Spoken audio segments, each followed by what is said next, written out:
Salut à tous les amis, c'est Guitas Gamer. Donc aujourd'hui on se retrouve pour une toute nouvelle vidéo. Et dans cette vidéo on va un petit peu parler musée, puisque vous le voyez ici à votre gauche sur mon image, que j'ai fait à un collège évidemment.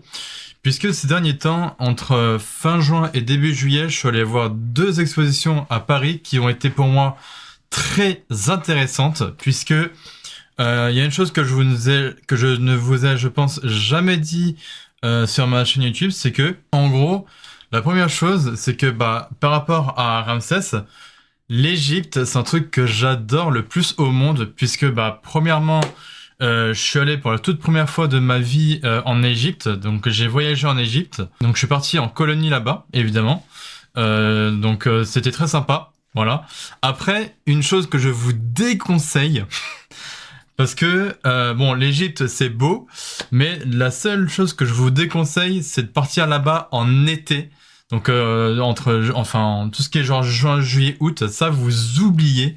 Parce que, vraiment, je vous le dis tout de suite, si vous partez, que ce soit dans les pays chauds, que vous partez au Maroc, Tunisie, Égypte, je ne sais quoi, que vous partez en juin, juillet, août, vous pouvez oublier parce que là-bas, il fait extrêmement chaud.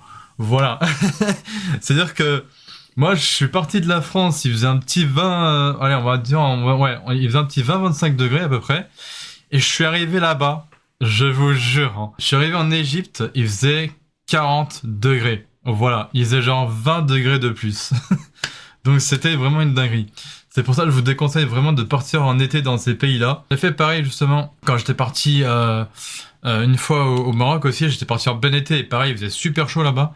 Donc moi c'est pour ça que je vous conseille vraiment de partir dans ces pays-là, mais plus vers entre l'automne et le printemps, un truc comme ça, limite entre janvier et mai. Voilà, comme ça c'est très bien, comme ça au moins vous n'avez pas très chaud là-bas. Et donc voilà.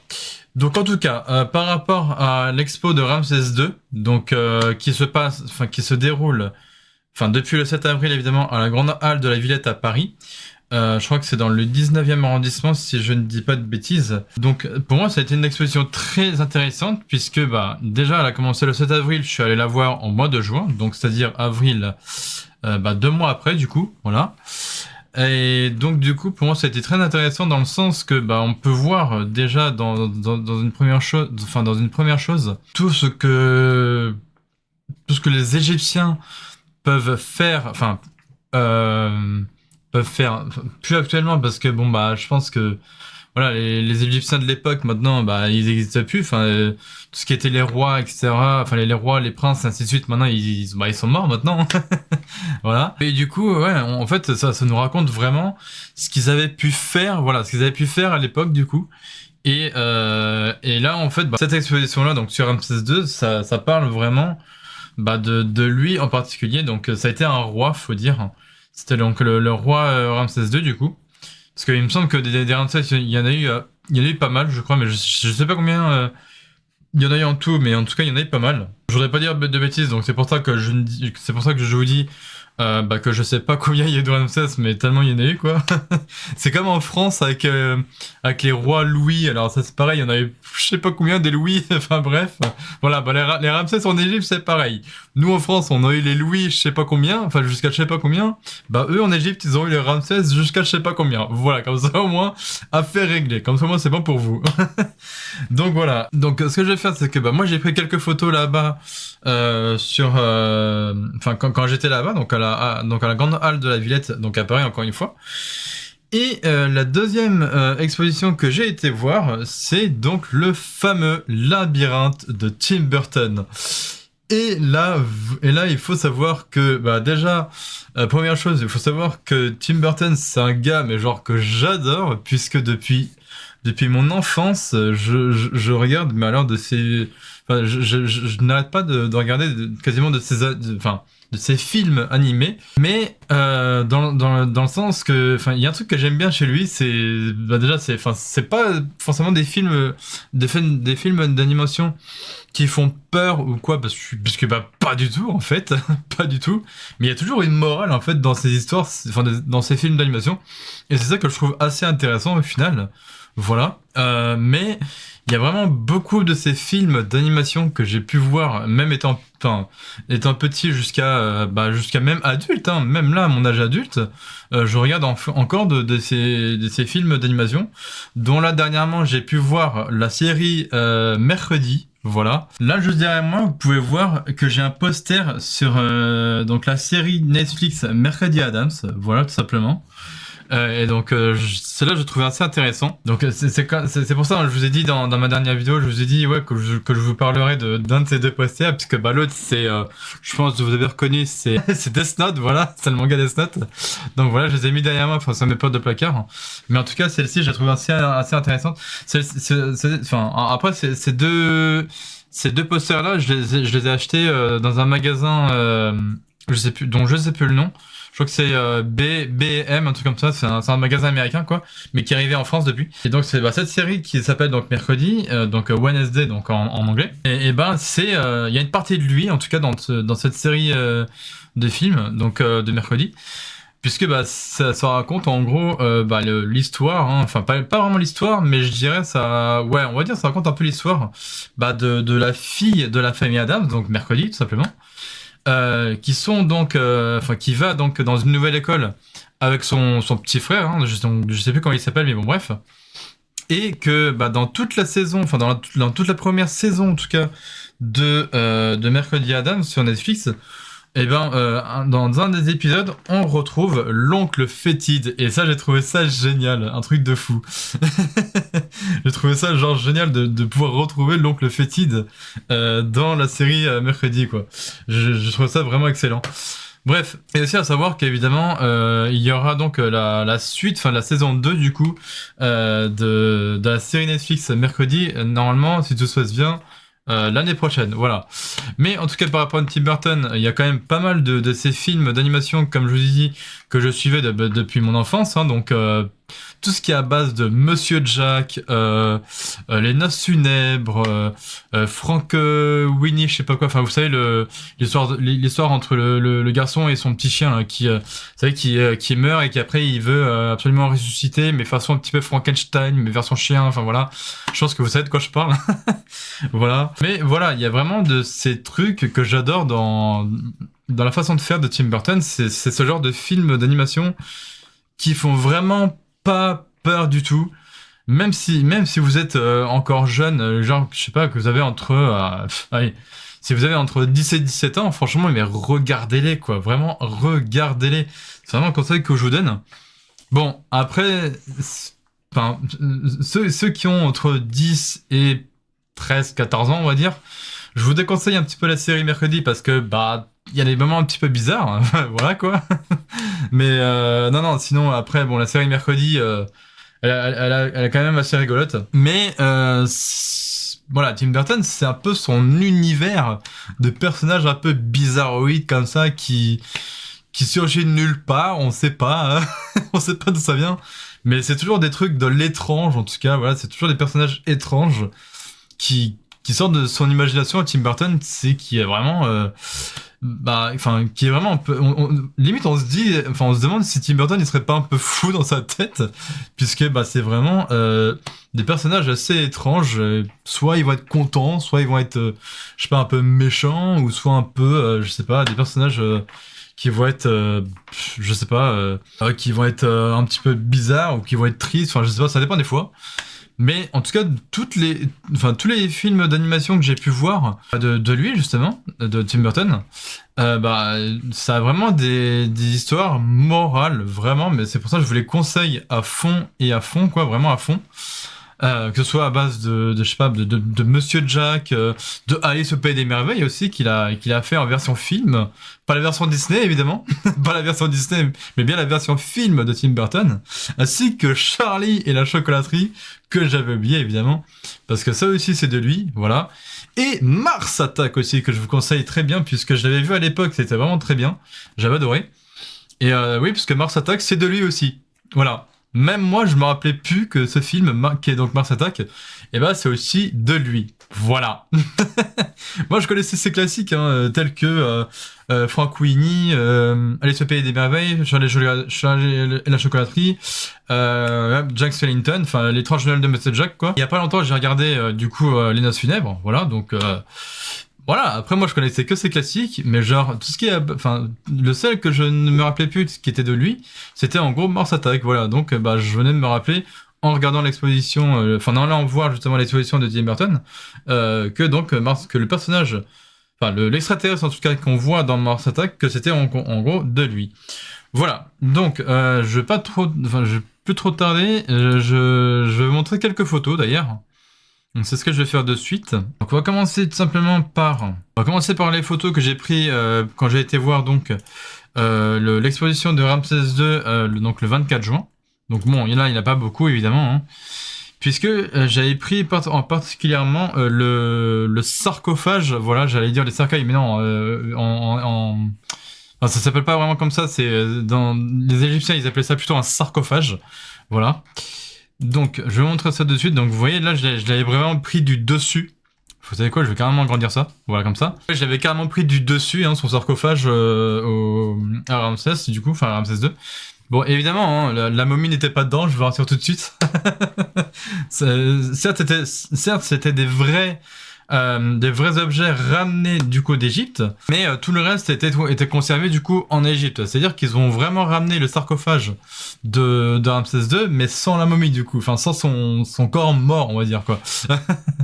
Par contre, effectivement, le truc qui avait en vraiment vrai, c'est qu'ils avaient pris quand même des petits sarcophages et des vraies momies, par contre, d'animaux.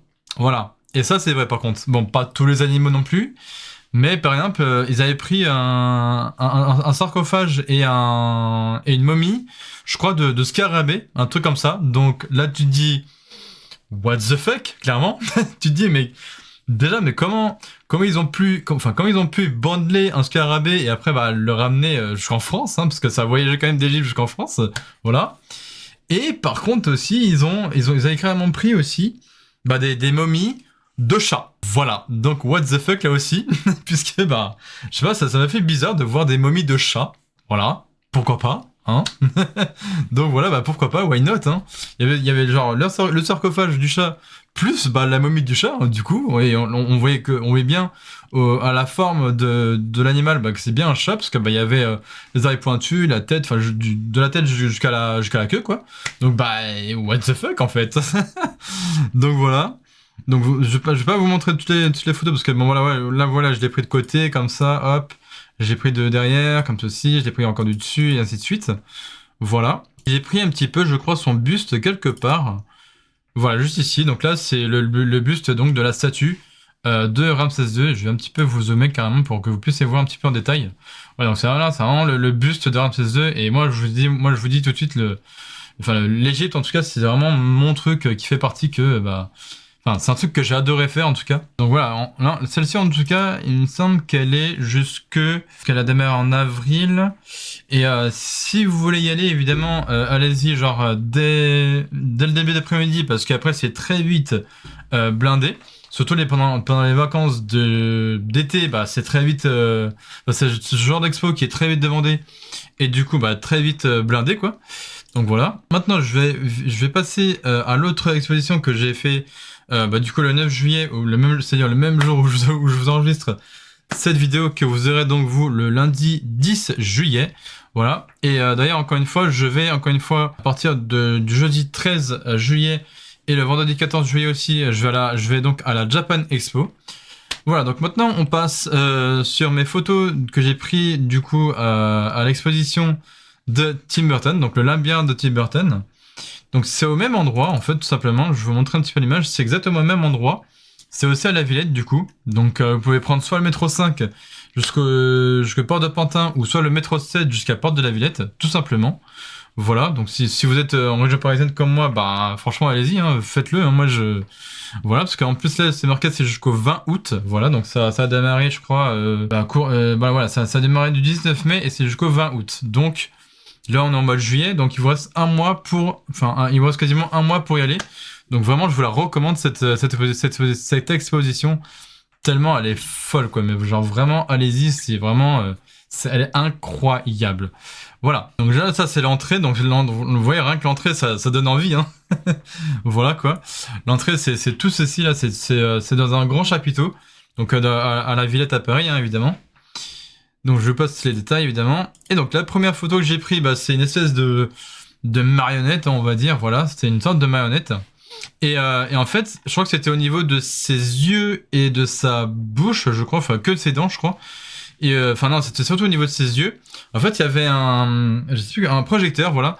C'est un projecteur en fait qui projetait qui projetait au niveau de ses yeux et ça faisait croire du coup que du coup les yeux de la marionnette bougeaient et ça, je trouve ça incroyable. Voilà. Et attends, je vais vous montrer un autre truc. Parce qu'au départ, en fait, on passe dans une espèce de grande tête géante.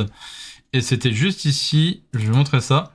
Voilà, en fait, l'entrée, une fois que vous passez le chapiteau, hop, vous passez dans cette espèce de grande tête, genre vraiment incroyable. Et du coup, c'est vraiment incroyable parce que dès que vous rentrez là-dedans, bah, une fois qu'on vous a bien expliqué comment va se dérouler la visite et ainsi de suite, bah après, vous commencez à prendre...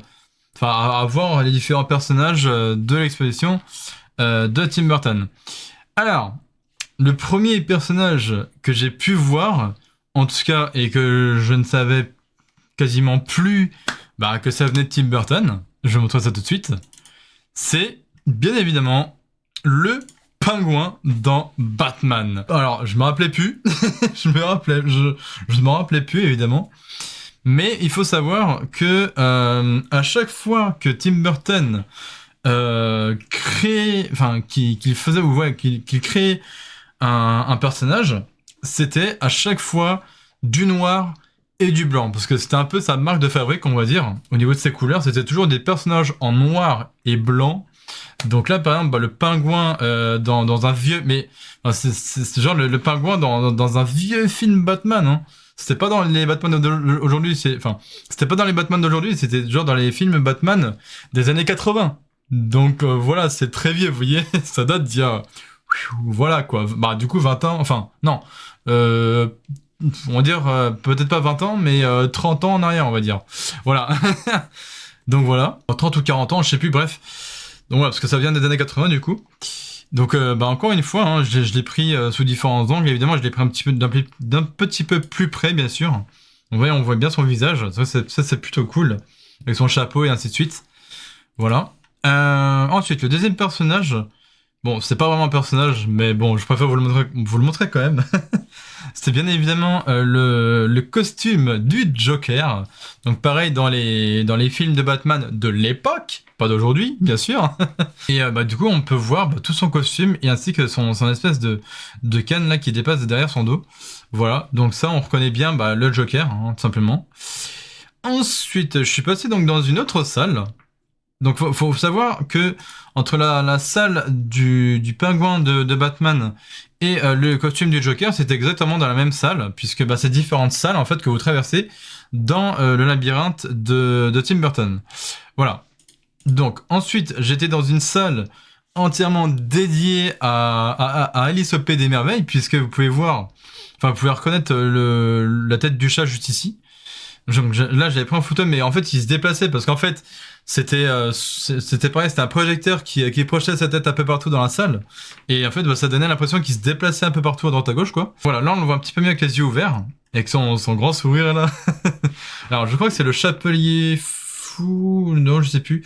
Non, c'est même pas le Chapelier Fou, parce que le Chapelier Fou, c'est celui avec son chapeau, là. Mais je me rappelle plus de son nom à ce chat-là, exactement. Donc, voilà. Et donc là, on retrouve pareil dans l'univers d'Alice au Pays des Merveilles, le film, pas le dessin animé de Disney évidemment, donc le film de Tim Burton, et bien la fameuse Reine de Cœur, voilà, puisqu'on peut le reconnaître tout simplement à son costume avec sa magnifique robe avec que des cœurs, puisque c'est la fameuse Reine de Cœur, voilà, tout simplement.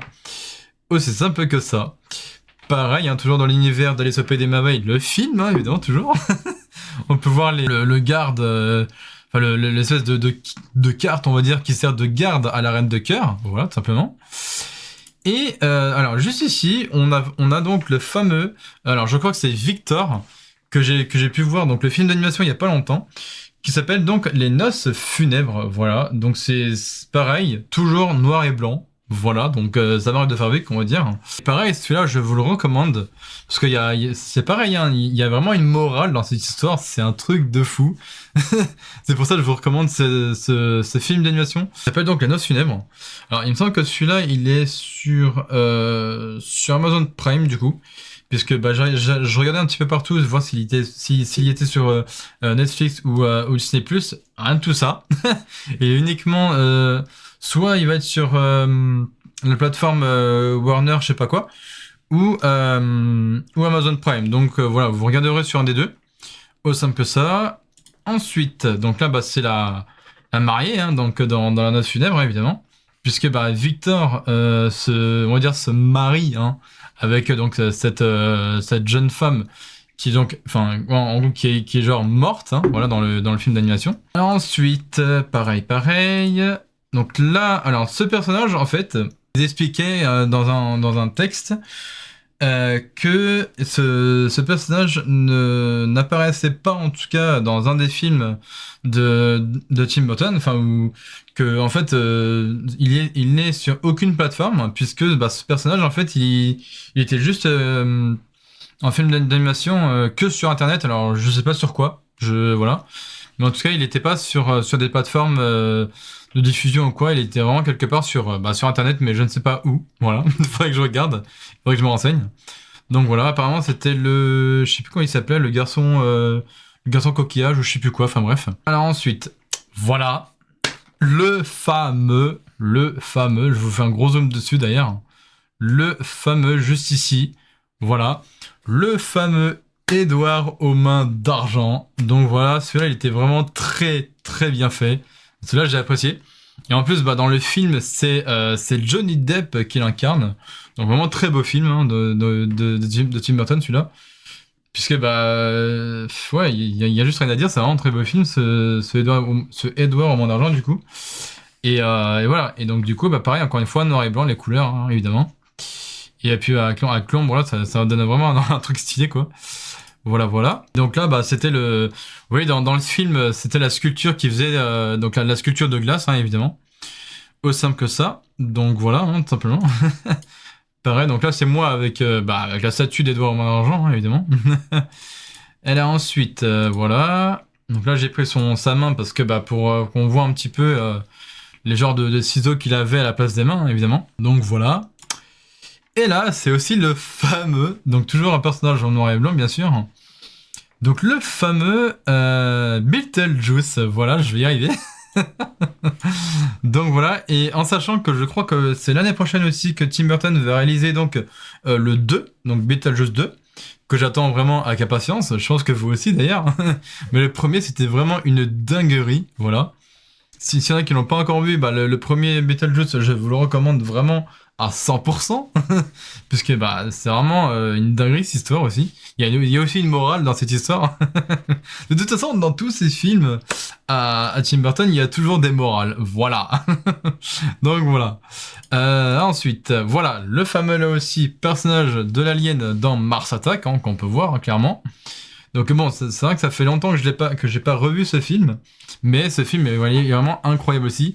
Et pareil, je pense qu'il doit y avoir une morale, aussi simple que ça, comme dans toutes les histoires, comme dans tous les films d'animation de Tim Burton. Voilà, tout simplement. Et ensuite, voilà, donc là c'est le fameux Frank Winnie ou je sais plus quoi, enfin je sais plus comment c'est écrit exactement, mais bon bref.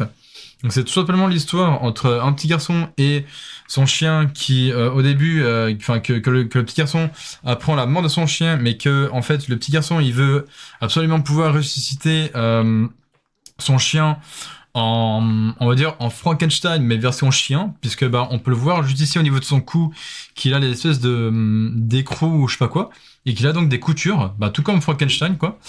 Et donc voilà, ça reprend un petit peu le concept on va dire. Sauf que là, bah, c'est son chien, quoi, du coup, voilà. Donc voilà, assez intéressant comme film d'animation. Celui-là aussi, je vous recommande à 100% de le voir. Enfin, de le regarder plutôt. Donc, ensuite, là, vous avez reconnu, je pense, le fameux costume de Willy Wonka dans Charlie et la chocolaterie. On le reconnaît tout simplement juste ici, au petit W. Voilà. Donc vraiment, dinguerie ce film. Encore une fois, je vous le recommande à 100%. puisque c'est une pépite, ces films. tout comme les autres films de Tim Burton, d'ailleurs. Hein. Voilà. Donc bah là aussi, hein, ça, je pense que j'ai même pas besoin de vous le présenter. Je pense que vous avez reconnu. Bah, d'ailleurs, j'ai dû prendre la photo, voilà, du fameux Jack Skellington, évidemment, dans l'étrange Noël de Monsieur Jack. Bien sûr, j'ai même pas besoin de vous le présenter, je pense que vous le connaissez tous. Et donc juste avant, c'était le fameux trio. Alors je sais plus le nom du trio. Faudrait que je me renseigne, mais je me rappelle plus du nom du trio de ces trois gosses là. Mais je sais que c'était des gosses qui étaient donc du côté de Jack, évidemment, qui travaillent pour lui dans le film d'animation L'étrange Noël de Monsieur Jack. Voilà. Et par contre, ouais, effectivement, c'est un petit peu dommage que il y avait pas le personnage de Sally, du coup. Alors après, derrière lui, il y avait juste un tableau qui représentait Jack et Sally, mais il n'y avait pas le personnage de Sally. Donc c'est juste ça que je trouvais ça un petit peu dommage. Voilà. Donc là aussi, bah, j'ai pas besoin de vous le présenter. Le fameux Chapelier Fou, du coup, dans Alice au Pays des Merveilles, hein, toujours et comme d'habitude. Voilà, donc c'est lui. Et il me semble que là aussi, il me semble que c'est Johnny Depp qui incarne ce personnage dans le film Alice au Pays des Merveilles, si je ne dis pas de bêtises. Voilà, voilà, voilà. Et puis là, bah, je ne sais pas, je ne sais pas dans quel film d'animation on peut voir cette espèce de monstre, mais bon, voilà, il les mettait, enfin, ce genre de monstre en tout cas, il les mettait à la fin, vraiment quasiment à la toute fin de l'exposition du labyrinthe de Tim Burton. Donc vous voyez, même dans la bouche du monstre, et bah il y a un autre monstre. Voilà. C'est aussi simple que ça. C'est vraiment incroyable, puisqu'on peut voir au niveau de la langue qu'il y a des dents, des yeux, un nez quelque part, enfin bref, voilà. Et donc voilà, c'est vraiment le style que Tim Burton aime bien faire, des monstres un peu bizarroïdes comme ça. Enfin, vous voyez le délire. Moi perso, je vois un monstre comme ça, je me barre, personnellement. Parce que voilà quoi. Et sinon voilà quoi. Mais vraiment, je vous dis, hein, c'était vraiment assez intéressant. Donc voilà, là c'était moi qui me suis fait prendre en photo avec derrière Tim Burton Labyrinth, hein, évidemment. Donc voilà. Enfin bon, du coup voilà. Je crois que je vous ai tout montré, hein, quasiment, voilà. Bon, après, il faudrait que je me renseigne par rapport à ce petit personnage que je ne sais pas sur quelle plateforme on peut en voir son film d'animation. Après, si vous vous le savez évidemment dans les commentaires, n'hésitez pas à me le dire dans les commentaires et là, à ce moment-là, j'irai voir. Hein. Mais d'après ce qu'il disait dans le film d'animation, enfin dans l'exposition en tout cas, en tout cas il n'était pas accessible quelque part sur une des plateformes. Alors peut-être que maintenant oui, peut-être qu'il est accessible quelque part sur une plateforme, mais en tout cas il disait que qu'il était quelque part sur internet. Alors je ne sais pas sur quel site ou quoi, mais bon bref, à voir. Donc voilà. En tout cas, je vous ai tout montré maintenant. Donc du coup, voilà pour cette vidéo les amis. Vraiment un petit, une vidéo assez simple en fait, simplement. Déjà j'ai un peu chaud parce que du coup avec la lumière que j'ai en face de moi. Voilà. Donc je vais vous laisser ici pour cette vidéo. Donc j'espère qu'en tout cas qu'elle vous aura plu. Et comme d'habitude, si elle vous a plu, n'hésitez pas comme d'habitude de liker, partager, commenter, et puis de vous abonner à ma chaîne principale si mon contenu vous plaît toujours autant, et puis aussi de voir mon autre chaîne YouTube pour les rediffusions de live Twitch comme d'habitude, et de me voir aussi en live Twitch si je suis en live évidemment. Et puis voilà, tout simplement. Donc moi je vous dis portez-vous bien, et puis on se retrouve la semaine prochaine pour d'autres vidéos à venir, donc c'est ma chaîne. Donc évidemment je le redis, donc je serai cette semaine à la Japan Expo le jeudi 13 et vendredi 14 juillet, donc j'y serai 2 jours du coup. J'y serai quasiment les 2 journées entières. Voilà, et je crois que sur les 2 jours, je vais vous faire aussi une vidéo vlog sur les 2 jours. J'en ferai une le premier jour et une autre le deuxième jour. Je pense qu'il y en aura une vidéo où je vous montrerai quelques petites parties des stands de spectacle, on va dire, de la Japan Expo.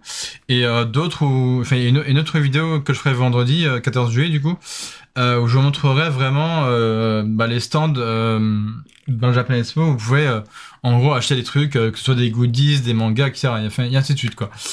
Bref, voilà. Donc voilà, je vous laisse encore une fois ici.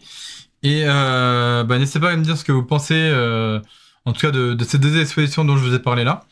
Et vraiment, encore une fois, je vous les recommande à 100% de voir ces deux expositions donc à la Villette à Paris. Donc il y en a une qui se termine le 20 août et celle sur Ramsès II, si je ne dis pas de bêtises, elle se termine soit septembre ou octobre, je sais plus exactement. Mais allez-y la voir assez vite parce que c'est vraiment une exposition qui se demande très très fortement. Voilà, donc c'est pour ça que je vous la recommande. Bref, c'était le Geekness Gamer, je vous laisse ici, je vous dis à la prochaine les gens. Et sur ce, je vous dis ciao tout le monde et prenez soin de vous encore une fois, c'est très important. Voilà, allez ciao tout le monde.